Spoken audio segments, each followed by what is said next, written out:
Hello students, आज मैं पुनः आपके सामने में एक नया वीडियो लेकर आया हूँ और यह वीडियो एमपीपीएससी के थर्ड पेपर से रिलेटेड है, जिसमें कि साइंस एंड टेक्नोलॉजी सब्जेक्ट है। और इस सब्जेक्ट पर मैडम माधुरी गुप्ता आपको फिजिक्स का एक चैप्टर रिफ्लेक्शन पर अभी व्याख्यान देंगी।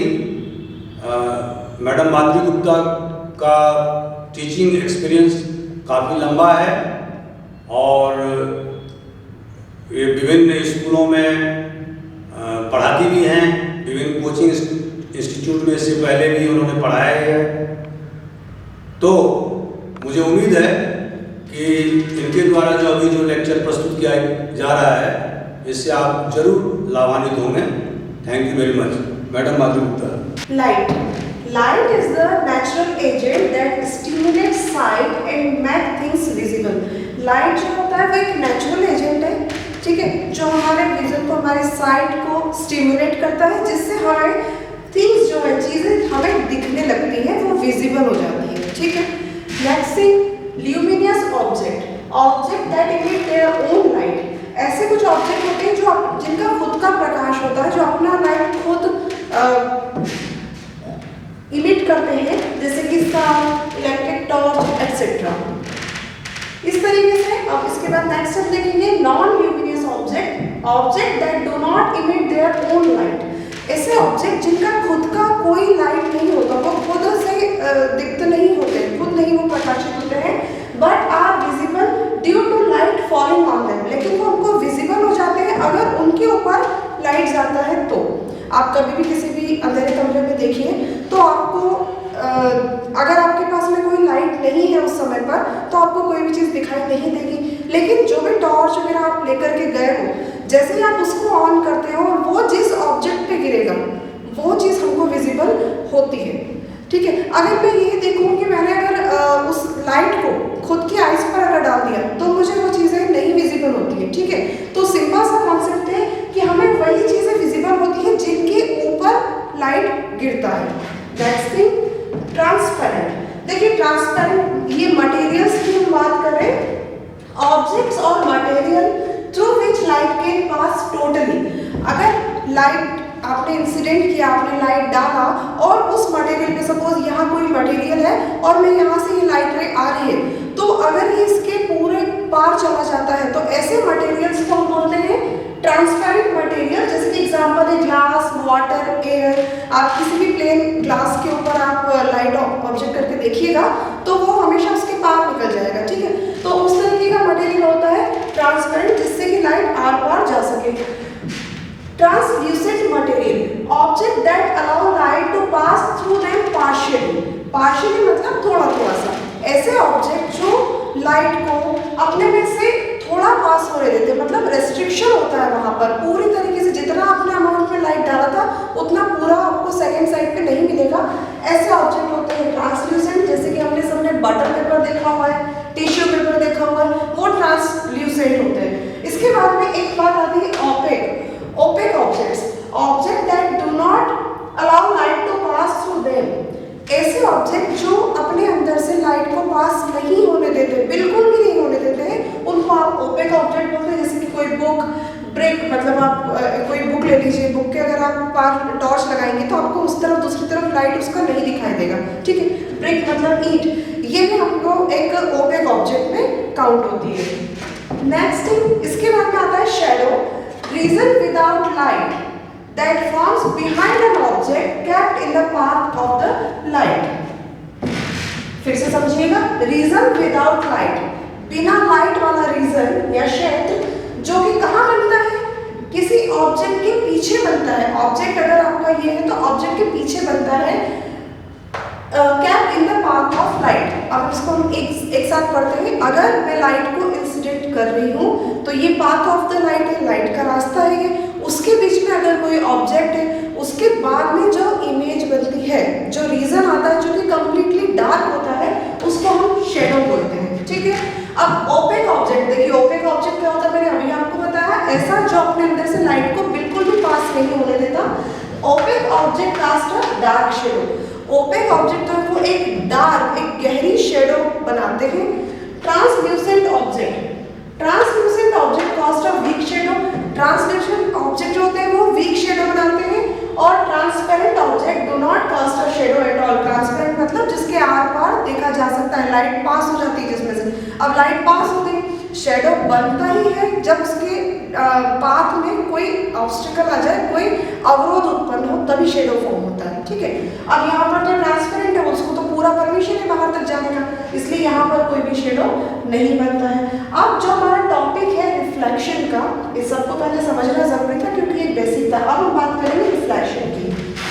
Bouncing back of light after striking the surface. किसी सरफेस पर टकराने के बाद में, देखिए लाइट जो होता है वो स्ट्रेट लाइन में ट्रेवल करता है, ये चीज़ हम सब अच्छे तरीके से जानते हैं। बिल्कुल सीधी रेखा में लाइट जो है वो ट्रेवल करता है। तो अगर मान लीजिए ये आपका कोई ऑब्जेक्ट है, सपोज यहाँ पर, और आपका लाइट रे अगर यहाँ से जा रहा है, ठीक इस तरीके से जा रहा है। Bouncing back of light after striking the surface, तो यहाँ से टकराने के बाद में सेम मीडियम में उसका वापस चले आना, दिस इज कॉल्ड रिफ्लेक्शन। इसको हम रिफ्लेक्शन बोलते हैं। इसको हम और अच्छे से समझते हैं किस तरीके से।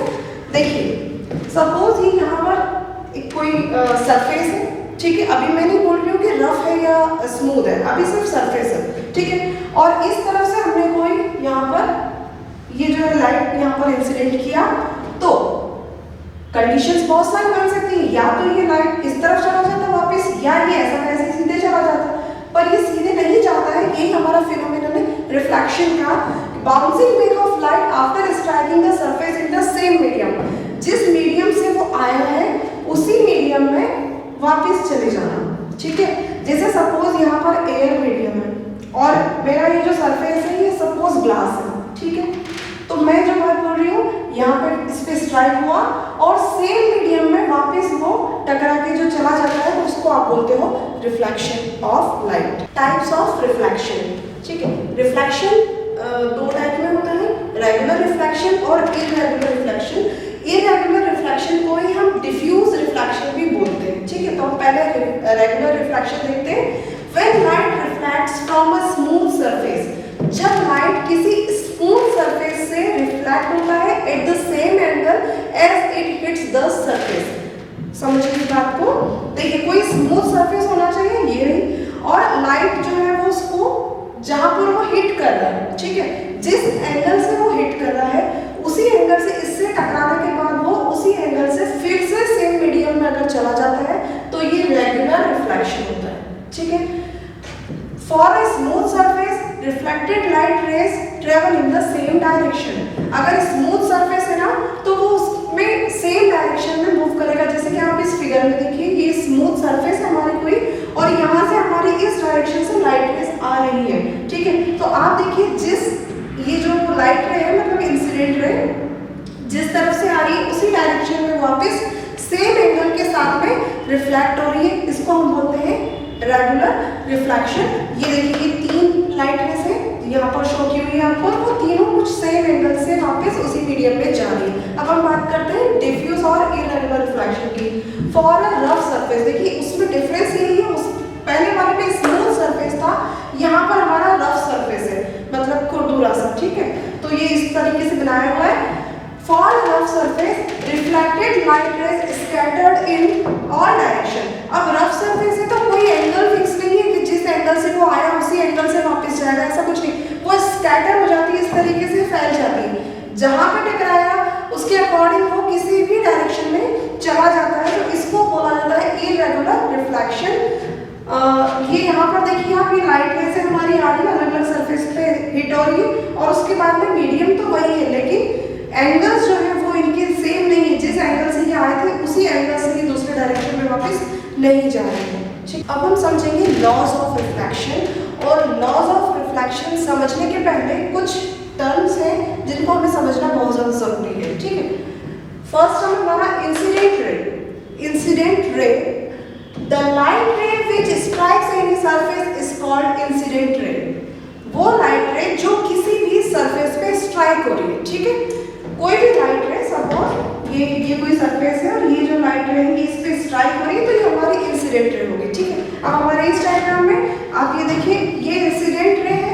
ये हमारा सरफेस है और उसके ऊपर ये लाइट रे जो है वो इंसिडेंट हो रही है, इसलिए ये हो जाएगी हमारी incident ray. Next is reflected ray, the ray that come back from the surface after reflection is called the reflected ray. Incident ray I, यहाँ पर इंसिडेंट हुई मतलब उससे टकराई, उसको हम बोलेंगे इंसिडेंट होना, ठीक है। तो ये आपकी जो सरफेस है उस पे इंसिडेंट रे आई और आकर यहाँ पर टकराई, टकराने के बाद में अब ये इंसिडेंट रे जो है फिर से इस मीडियम में चली गई है, ठीक है, किसी एंगल से रिफ्लेक्ट होकर के। तो ये जो रे होती है जो इस तरफ जा रही है होती है हमारी रिफ्लेक्टेड रे, ठीक है। लाइट रे वही थी जो आई, जब वो आकर जब तक वो टकराती नहीं है ना तब तक वो इंसिडेंट रे होती है, जब वो टकरा के फिर से चली जाती है तब हम उसको बोलते हैं रिफ्लेक्टेड रे। नेक्स्ट होता है हमारा normal. Normal is an imaginary line perpendicular to the surface reflecting the light. Normal real में कुछ नहीं होता, ये इमेजिनरी लाइन होती है जो हम मान लेते हैं, ठीक है, ये, और ये परपेंडिकुलर होती है, मतलब ये जो सरफेस है आपकी उसके साथ ये नॉर्मल 90 डिग्री का एंगल बनाता है, ठीक है। इमेजिनरी लाइन है, रियल में नहीं है, ठीक। तो सरफेस के ऊपर जो इमेजिनरी लाइन होती है परपेंडिकुलर उसको हम नॉर्मल बोलते हैं, ठीक है। ये आपकी सरफेस और ये इसके ऊपर इमेजिनरी लाइन जो कि 90 डिग्री एंगल बना रही है, इसलिए हम इसको बोल रहे हैं नॉर्मल, ठीक।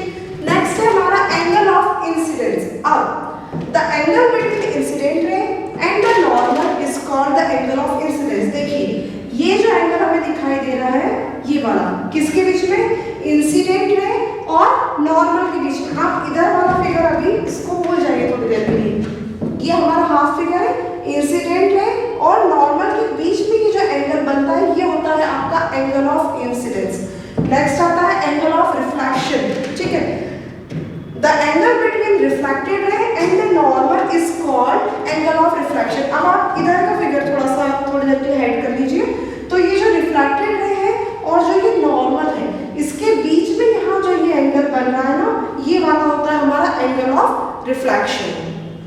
ये जो एंगल ऑफ इंसिडेंस हमने बोला था इसको हम रिप्रेजेंट करते हैं आई से, इसको इस तरीके से लिखा जाता है angle I. Angle of reflection जो होता है उसको आप इस तरीके से रिप्रेजेंट कर सकते हो एंगल आर, ठीक है। आर फॉर रिफ्लेक्शन मतलब एंगल ऑफ रिफ्लेक्शन के लिए और इंसिडेंस के लिए आई, सिंपली याद रखना बहुत आसान है।